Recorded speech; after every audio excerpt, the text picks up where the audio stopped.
160 কোটি মানুষের ফেসবুকের পাসওয়ার্ড প্রকাশ করে দিয়েছে হ্যাকার চক্ররা। সো এই ভিডিওটা যখন আমি প্রকাশ করেছিলাম, সেই ভিডিওতে হাজার হাজার কমেন্ট করেছে। সবাই বলেছে, ভাই টু ফ্যাক্টর অথেন্টিকেটর চালু করব কিভাবে। সো আমি ওই ভিডিওতে বলেছিলাম যে টু ফ্যাক্টর অথেন্টিকেটর যদি আপনি চালু করেন, আপনার ফেসবুকের পাসওয়ার্ড কাউকে দিয়ে দিলেও সে লগ ইন হতে পারবে না। কারণ টু ফ্যাক্টর অথেন্টিকেটর এমন একটা স্ট্রং সিকিউরিটি সিস্টেম, যেটা থাকলে আপনার ফেসবুক অ্যাকাউন্টে বা যে কোনো গুগল অ্যাকাউন্টে যে কোনো কেউ আপনার যে কোনো আইডির পাসওয়ার্ড পেয়ে গেলেও সে লগ ইন হতে পারবে না। তো চলুন দেখিয়ে দিচ্ছি আপনাদের রিকোয়েস্ট অনুযায়ী যে আপনার ফেসবুক অ্যাকাউন্টে টু ফ্যাক্টর অথেন্টিকেটর কোড কিভাবে চালু করবেন। সর্বপ্রথম আমি ফেসবুক ওপেন করে নিলাম। সো ফেসবুক ওপেন করার পরে আপনি এইখানটাতে ক্লিক করবেন। ক্লিক করার পর আপনি হচ্ছে সেটিংয়ে ক্লিক করবেন। সো সেটিংয়ে ক্লিক করার পর এখানে see more in account center এখানে ক্লিক করবেন। সি মোর ইন অ্যাকাউন্ট সেন্টারে ক্লিক করার পরে আপনি হচ্ছে একটু নিচে দেখবেন যে পাসওয়ার্ড অ্যান্ড সিকিউরিটি, এখানে ক্লিক করবেন। পেয়ে যাবেন two factor authenticator. So two factor অথেন্টিকেটরের উপরে ক্লিক করবেন। সো এইটার উপর ক্লিক করার পর আপনি আপনার ইনস্টাগ্রাম অথবা ফেসবুক অ্যাকাউন্টে টু ফ্যাক্টর অথেন্টিকেটর এই কোডটা লাগাতে চান, এই সিকিউরিটি লাগাতে চান। সো আমি ফেসবুকে লাগাতে চাই। সো ফেসবুকের উপর ক্লিক করলাম। এখানে দেখতে পাচ্ছেন এই টু ফ্যাক্টর অথেন্টিকেটর, এটা অ্যাপের মাধ্যমে আপনি অ্যাক্টিভ করবেন, না SMS এর বা হোয়াটসঅ্যাপের কোডের মাধ্যমে অ্যাক্টিভ করবেন, নাকি সিকিউরিটি কি। সো আমি সবসময় অ্যাপের মাধ্যমে ব্যবহার করে থাকি। কারণ নাম্বার দিয়ে যদি আমি কোড নেই, পাসওয়ার্ড মানে আমার ফেসবুকে লগ ইন হওয়ার জন্য নাম্বার দিয়ে যদি আমি কোড নেই, তাহলে কি হবে, অনেক সময় আমার নাম্বার হারিয়ে যেতে পারে। সো যার কারণে আমি নাম্বার দিয়ে কখনোই এটার সাথে কানেক্ট করি না। আমি টু ফ্যাক্টর অথেন্টিকেটর অ্যাপের সাথে কানেক্ট করব। সো এখানে দেখতে পাচ্ছেন অলরেডি আমার অথেন্টিকেটর অ্যাপের মধ্যে ক্লিক করা আছে। এখন আমি নেক্সট বাটনে ক্লিক করব। সো নেক্সট বাটনে ক্লিক করার পর দেখেন কি চলে আসে। এখানে এখানে একটা কোডের মাধ্যমে আমি আমার এই ফেসবুকটা অ্যাপের সাথে কানেক্ট করব। টু ফ্যাক্টর অথেন্টিকেটর অ্যাপটা আমি আগে বলে রাখি গুগল থেকে ইনস্টল দিতে হবে, গুগল প্লে স্টোর থেকে।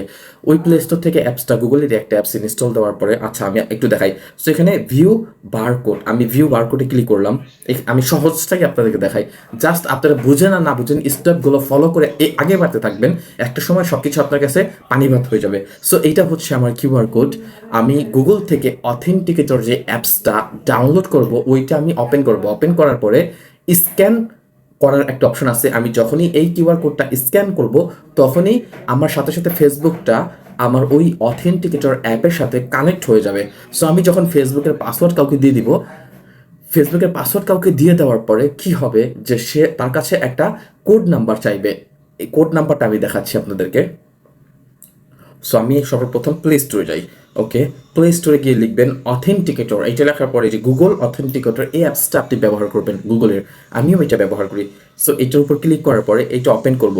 এটা যদি আমি ওপেন করি, আপনারা দেখতে পাচ্ছেন যে এখানে অনেকগুলো আমার অথেন্টিকেটর কানেক্ট করা আছে, এগুলো ঘুরতেছে। সো এই যে এখানে দেখতে পাচ্ছেন যে 6 সংখ্যার নাম্বার। সো যখনই কোনো হ্যাকার বা কোনো বন্ধু বান্ধব কেউ আপনার ফেসবুকের পাসওয়ার্ড পেয়ে যাবে এবং সে লগ ইন করার চেষ্টা করবে, তখন এই যে অ্যাপের ভিতরে আপনার ওই ফেসবুকের নাম অনুযায়ী একটা অথেন্টিকেটর কোড ঘুরতেছে 12 সেকেন্ডের জন্য। সো এই 12 সেকেন্ড মেবি 10 সেকেন্ডের মধ্যেই আপনাকে মানে ওই হ্যাকারকে এই কোডটা এখান থেকে নিয়ে ওইখানে দিতে হবে। যদি 10 সেকেন্ডের বেশি সময় লাগায়, তাহলে আবারও নতুন কোড আপনার এখানে চলে আসবে, আপনারা দেখতে পাচ্ছেন। সো এই অ্যাপসের মধ্যে, এই অ্যাপসের সাথে যখন আপনি আমার দেখানো ওই আগের সিস্টেম অনুযায়ী কিউআর কোডটা স্ক্যান করবেন, তখনই কানেক্ট হয়ে যাবে। আপনি আপনার ফেসবুকের জন্য নতুন একটা এখানে পেয়ে যাবেন। আমার ফেসবুকের অলরেডি এখানে করা আছে।